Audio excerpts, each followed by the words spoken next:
অবশ্যই বিশ্ব মানবতার একমাত্র মুক্তির পথ হিসেবে বিবেচিত। সংগ্রামী ভাই ও বন্ধুগণ, আমরা আজকের এই সমাবেশ থেকে দোয়া করি সেই সমস্ত ভাইদের জন্য যারা আল্লাহর এই জমিনে আল্লাহর বিধান দ্বীন ইসলাম প্রতিষ্ঠা করার জন্য তাদের বুকের তাজা রক্ত বিলিয়ে দিয়ে শাহাদাতের অমীয় সুধা পান করেছেন। আল্লাহ রাব্বুল আলামিনের কাছে মোনাজাত করি, আল্লাহ রাব্বুল আলামিন যেন তাদেরকে শহীদ হিসেবে কবুল করেন। বিশেষভাবে স্মরণ করি ওই সকল ভাইদের কথা, ওই সকল ছাত্র জনতা, আমাদের সন্তান তুল্য ছাত্র ভাইদের কথা, যারা 2024 সালের জুলাই আগস্টের এই আন্দোলনে তাদের জীবন বিলিয়ে দিয়েছেন, সংগ্রাম করেছেন, প্রচেষ্টা চালিয়েছেন, পঙ্গুত্ব বরণ করেছেন, চোখ হারিয়েছেন, যারা চিরদিনের জন্য আমাদের মাঝ থেকে হারিয়ে গিয়েছেন, ওই সকল ছাত্র ছাত্রী জনতা, তাদের জন্য দোয়া করি আল্লাহ রাব্বুল আলামিন যেন তাদেরকে শহীদ হিসাবে কবুল করেন। যারা আহত হয়েছেন, পঙ্গুত্ব বরণ করেছেন, এখনো অসুস্থতার সাথে বিছানায় পড়ে রয়েছেন, খুঁড়িয়ে খুঁড়িয়ে পথ চলেন, কেউ চিরদিনের জন্য অন্ধ হয়ে গেছেন, আল্লাহ তাআলার কাছে মোনাজাত করি আল্লাহ রাব্বুল আলামিন যেন তাদের পরিবারবর্গকে ধৈর্য ধারণ করার তৌফিক দান করেন। আর ওই সকল ভাইদেরকে জন্য আল্লাহ রাব্বুল আলামিন দ্রুত সুস্থতার নিয়ামত দান করেন। সম্মানিত ভাই ও বন্ধুগণ, দীর্ঘক্ষণ আমাদের ভাইয়েরা আপনাদের সামনে বক্তব্য রেখেছেন। আমি দীর্ঘ কোনো বক্তব্য আপনাদের সামনে রাখতে চাই না। দু তিনটি বিষয়ে কথা বলেই আমি আমার কথা শেষ করতে চাই। সংগ্রামী ভাই ও বন্ধুগণ, আল্লাহ রাব্বুল আলামিন কোরআনে কারীমের নির্দেশ হচ্ছেন আন আকিমুদ্দিন ওয়ালা তাতাফাররাকু, তোমরা দিন কায়েম করো, পরস্পর বিচ্ছিন্ন হয় না। এই নির্দেশ আল্লাহ রাব্বুল আলামিন কোরআনে কারীমে আমাদেরকে প্রদান করেছেন। দিন কায়েমের এই কথাটি আল্লাহ রাব্বুল আলামিন বলেছেন যে বিচ্ছিন্ন না হয়ে, সংঘবদ্ধ হয়ে, সম্মিলিতভাবে ভ্রাতৃত্ববোধের ভিত্তিতে একটা ঐক্যবদ্ধ প্রচেষ্টার মাধ্যমে তোমরা এই দিন কায়েম করার প্রচেষ্টা চালাও, দিনকে কায়েম করো। আল্লাহ রাব্বুল আলামিন আরো বলেছেন, এই দিনকে তোমরা ধারণ করে ওইভাবে ওয়াতাসিমু বিহাবলিল্লাহি জামিআ ওয়ালা তাফাররাকু, যে তোমরা আল্লাহর রজ্জুকে সংঘবদ্ধভাবে ধারণ করো, পরস্পর বিচ্ছিন্ন হয়ে যেও না। সংঘবদ্ধভাবে আল্লাহর দিনকে ধারণ করার জন্য, বিজয়ী করার জন্য, পালন করার জন্য আল্লাহ রাব্বুল আলামিন নির্দেশ প্রদান করেছেন। আল্লাহ তাআলা বলেছেন, যখন তোমরা এই দিন কায়েমের কাজ করবে, যখন তোমরা এই সংগ্রাম করবে, যখন তোমরা সাধনা চালাবে, তখন তোমাদের মধ্যে অবস্থা থাকবে, আল্লাহ তাআলা কোরআনে কারীমে স্পষ্ট করে বলে দিয়েছেন, ইন্নাল্লাহা ইউহিব্বুল্লাযীনা ইউকাতিলুনা ফী সাবিলিহি সাফফান কান্নাহুম বুনিয়ানুম মারসুস। আল্লাহর জমিনে আল্লাহর দিন কায়েম করার জন্য তোমরা যখন সংগ্রাম করবে, লড়াই করবে, প্রচেষ্টা চালাবে, তখন তোমরা ঐক্যবদ্ধভাবে সীসাডালা প্রাচীরের মতো ঐক্যবদ্ধভাবে এই সংগ্রাম প্রচেষ্টা চালাবে। সম্মানিত ভাই ও বন্ধুগণ, তাই জামাত ইসলামী আজ আপনাদের সামনে হাজির হয়েছে। মহান রব্বুল আলামিন কোরআনে কারীমে সংঘবদ্ধভাবে, ঐক্যবদ্ধভাবে, ভ্রাতৃত্বের ভিত্তিতে অবিচ্ছিন্নভাবে যে দিন কায়েমের নির্দেশনা আল্লাহ তাআলা দান করেছেন, সেই দিন কায়েম করার জন্য, সেই দিন কায়েম করার জন্য আজকে আমরা আপনাদের সামনে আহ্বান নিয়ে এসেছি। আমরা যদি ঐক্যবদ্ধভাবে, সম্মিলিতভাবে আল্লাহর জমিনে আল্লাহর দিন কায়েম করার জন্য এই সংগ্রাম এবং প্রচেষ্টা চালাতে না পারি, তাহলে আল্লাহ তাআলার এই নির্দেশকে, আল্লাহ তাআলার এই বিধানকে, আল্লাহ তাআলার এই কোরআনের বাণীকে আমল করার ক্ষেত্রে আমরা পিছিয়ে যাব। কি বলেন, পিছিয়ে থাকবো না?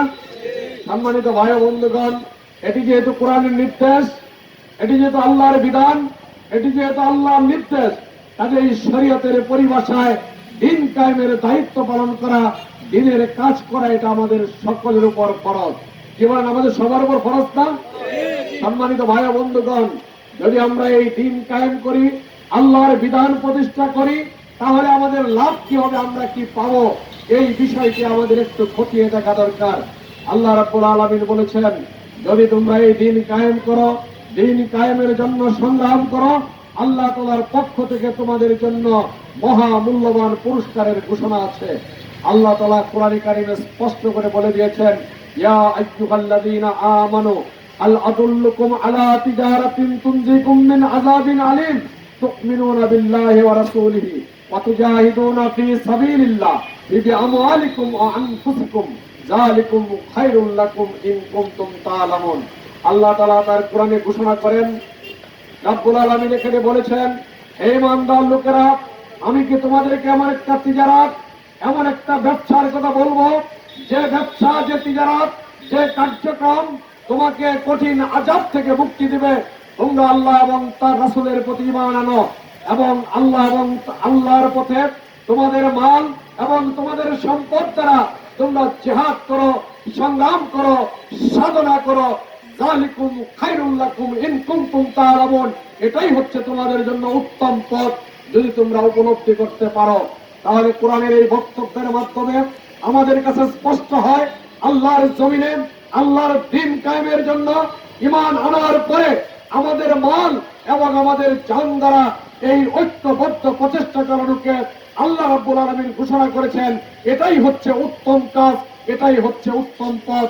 যদি আমরা এটা উপলব্ধি করতে পারি, যদি আমরা এটা বুঝতে পারি, সম্মানিত ভাই বন্ধুগণ, সেই উত্তম কাজে, সেই উত্তম পন্থায় আপনাদেরকে শরীক হওয়ার জন্য জামাত ইসলামী আজকে আপনাদেরকে আহ্বান জানাচ্ছে। আপনাদেরকে আমরা আহ্বান জানাচ্ছি দ্বীন কায়েমের ওই আন্দোলনে ঐক্যবদ্ধভাবে শরীক হওয়ার জন্য, একসাথে মিলেমিশে আল্লাহর এই জমিনে আল্লাহর দ্বীন কায়েম করার জন্য। সম্মানিত ভাই বন্ধুগণ, যে আল্লাহর জমিনে আল্লাহর দ্বীন কায়েম হয়, আল্লাহ তাআলা বলেছেন তোমাদের জন্য পুরস্কার আছে। যদি তোমরা এই কাজ সম্মিলিতভাবে, সংঘবদ্ধভাবে বাস্তবায়ন করো, তাহলে তোমাদের পুরস্কার, তোমাদের উপহার, তোমাদের উপঢৌকন হচ্ছে ইয়াগফির লাকুম যুনুবাকুম ওয়া ইয়াদখিলকুম জান্নাতিন তাজরি মিন তাহতিহাল আনহার। আমি তোমাদের অতীতের গুনাহগাতা মাফ করে দেব এবং তোমাদেরকে আমি জান্নাতে প্রবেশ করে দেব। বলেন, আমরা জান্নাত চাই না? সবাই চাই তো? আল্লাহ তুমি আমাদের হাতগুলোকে কবুল করো। আল্লাহ তাআলা বলেছেন, যারা দ্বীন কায়েমের প্রচেষ্টা, সংগ্রাম, সাধনা, তাদের মাল, তাদের জান দ্বারা ঐক্যবদ্ধভাবে এই সংগ্রাম চালাবেন, আল্লাহ রাব্বুল আলামিন তাদের গুনাহগাতা মাফ করে দিয়ে তাদেরকে জান্নাতে প্রবেশ করিয়ে দেবেন এবং এই জান্নাতের নিচ দিয়ে তলধারা দিয়ে ঝর্ণা দ্বারা প্রবাহমান। এই কথাও আল্লাহ রাব্বুল আলামিন এই আয়াতে উল্লেখ করেছেন। সংগ্রামী ভাই ও বন্ধুগণ, এটি হচ্ছে আখিরাতের লাভ। দুনিয়াতে আমরা কি পাবো সেই বিষয়ে আরেকটু বর্ণনা আপনাদের সামনে পেশ করতে চাই। সম্মানিত ভাই ও বন্ধুগণ, আমরা শান্তির জন্য অনেক প্রচেষ্টা করেছি। 2024 সালে আমাদের যে সকল ছাত্র ছাত্রী ভাই বোনেরা, যে সকল শ্রমিক জনতা জীবন দিয়েছে, সংগ্রাম করেছেন, হাত পা চোখ হারিয়েছে, তারা চেয়েছিল বাংলাদেশ জুলুম মুক্ত হোক, বাংলাদেশ দুর্নীতি মুক্ত হোক, বাংলাদেশে একটা বৈষম্যহীন সমাজ ব্যবস্থা গড়ে উঠুক। মেধার ভিত্তিতে, উঠার ভিত্তিতে নয়। এদেশের ছাত্র ভাইয়েরা, এদেশের শিক্ষিত মানুষ, এদেশের কর্মক্ষম লোকেরা চাকরির সুযোগ পাক, উঠার পরিবর্তে মেধার ভিত্তিতে তাদের ফয়সালা করা হোক। এই ভিত্তিতে আন্দোলন শুরু হয়ে আগস্টের 5 তারিখ যে পরিণতি লাভ করে, এই ইতিহাস আপনাদের সামনে, আমার সামনে, চোখের সামনে অত্যন্ত স্পষ্ট। বর্ণনা দেওয়ার প্রয়োজন নেই। সম্মানিত ভাইয়েরা আমার, একই দাবিতে আপনাদের মধ্যে যারা বয়স্ক মানুষ, তারা সংগ্রাম করেছিলেন 1971 সালে। দাবি ছিল পশ্চিম পাকিস্তানিদের অত্যাচার, তাদের জুলুম, তাদের নির্যাতন, আমাদের ধান চাল তারা নিয়ে যায়, আমাদের উপর জুলুম চালায়। আইয়ুব শাহীর স্বৈর শাসন, সংবিধানহীন শাসনের ব্যবস্থা, আমাদের ভাষা নিয়ে অত্যন্ত নির্লজ্জভাবে তাদের রাষ্ট্রীয় ব্যবস্থাপনার পক্ষ থেকে জুলুম, অত্যাচার, বৈষম্যহীনতা এবং গণতান্ত্রিক একটা সাম্যপূর্ণ সামাজিক ব্যবস্থাপূর্ণ সমাজ কায়েমের জন্য 71 সালে আপনারা মুক্তিযুদ্ধ করেছিলেন। যারা বয়স্ক এখানে আছেন, করেন নাই? অনেকে যুদ্ধ করেছেন, স্লোগান দিয়েছেন, বক্তব্য রেখেছিলেন। ওই সময়ে দাবি একটা ছিল, আমরা পাকিস্তানি হানাদার এবং তাদের নির্যাতনের হাত থেকে মুক্তি চাই। আমরা বৈষম্যহীন একটা সমাজ চাই। পশ্চিম পাকিস্তানিরা আমাদের উপর জুলুম চালাতে পারবে না, বৈষম্য সৃষ্টি করতে পারবে না। দাবি তো মৌলিকভাবে এটাই ছিল, কি বলে এটাই ছিল না? এই দাবির প্রেক্ষিতে 71 সালে সংগ্রাম হয়েছিল। এবার আরেকটু আগের দিকে যদি যাই, পিছনের দিকে যদি যাই, 1947 সালের আগে ব্রিটিশ শাসনের সময় এই উপমহাদেশের উলামায়ে কেরাম, পীর মাশায়েখ, ইসলামী দল, ব্যক্তিত্ব, সকল পেশাজীবী এবং বিবেক সম্পন্ন মানুষ তারা সংগ্রাম করেছিল। ব্রিটিশরা আমাদের উপর জুলুম চালাচ্ছে, তারা নীল চাষে আমাদেরকে বাধ্য করছে। আমাদের ঈমান, আকীদা, আমাদের বিশ্বাসের ভিত্তি, শিক্ষা ব্যবস্থা সবকিছু ভেঙে দিয়েছে। বিলেতি মেহমানদারি করে এদেশের পর্দা পুশিদা রেশম রেওয়াজ সবকিছু তারা ধ্বংস করে দিচ্ছে। কাজেই ব্রিটিশদেরকে তাড়াতে হবে এবং তাদেরকে তাড়িয়ে আমরা একটা আলাদা মুসলমানদের জন্য আবাসভূমি চাই, রাষ্ট্র চাই। আমরা আমাদের দেশ পরিচালনা করব, ব্রিটিশদের শাসন রাজত্ব আমরা মানি না। এই বলে 1947 সালের আগে এই উপমহাদেশের সমস্ত পীর মাশায়েখ, উলামায়ে কেরাম, সমস্ত ইসলামী নেতৃবৃন্দ তারা সংগ্রাম করেছিল। পরে নাই কি বলেন? ওই সময় দাবি একটাই ছিল, জুলুম থেকে মুক্তি চাই, বৈষম্য থেকে মুক্তি চাই। 47 সালে দেশ দুই ভাগে বিভক্ত হয়। পশ্চিম পাকিস্তান 1947 সালে পশ্চিম এবং পূর্ব পাকিস্তান মিলে 47 সালের 14 আগস্ট পাকিস্তান স্বাধীন হয় এবং 15 আগস্ট ভারতবর্ষ স্বাধীন হয়। দুটি রাষ্ট্রের উদ্ভব হয়। দুটি রাষ্ট্র হলো, আমাদের মুসলমানদের জন্য আলাদা একটা পাকিস্তান গঠিত হলো। কিন্তু আমরা কি পাকিস্তানের 24 বৎসরে আমাদের যে দাবি ছিল, আমরা ইসলামের শাসন চাই, কোরআনের শাসন চাই, জুলুম থেকে মুক্তি চাই, মানুষের উপর মানুষের প্রভুত্ব, মানুষের উপর মানুষের জুলুম, এইগুলো চিরতরে শেষ হোক। আমরা আমাদের দেশ পরিচালনা করব, আমাদের মধ্যে আর বৈষম্য থাকবে না। 47 সাল থেকে 71 সাল পর্যন্ত আপনারা কি এটা পেয়েছিলেন? আমরা এটা পাই নাই, যে কারণে আবার ক্ষোভের দানা বিস্ফোরণ ঘটে এবং 71 সালে এসে আমরা স্বাধীনতার সংগ্রামে এই দেশের মানুষ ঝাঁপিয়ে পড়তে 70 সাল থেকে শুরু করে 9 মাসের দীর্ঘ সংগ্রাম, রক্ত, জীবনদান, মা বোনের ইজ্জতের বিনিময়ে 1971 সালের 16 ডিসেম্বর আমরা বিজয় অর্জন করি। সংগ্রামী ভাই বন্ধুগণ, 1971 সালের 16 ডিসেম্বর থেকে 2024 সালের 5 আগস্ট পর্যন্ত এবার আবার আমরা আগামীতে সংগ্রাম করব।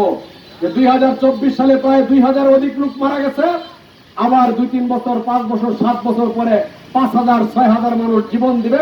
আমরা খালি সংগ্রাম করব, সংগ্রাম করব, জীবন দিব, বৈষম্য দূর হবে না। এটা কি আমরা বারবার মেনে নিতে পারি? বারবার আমরা মেনে নিতে পারি না, এটা আমরা হতে দিতে পারি।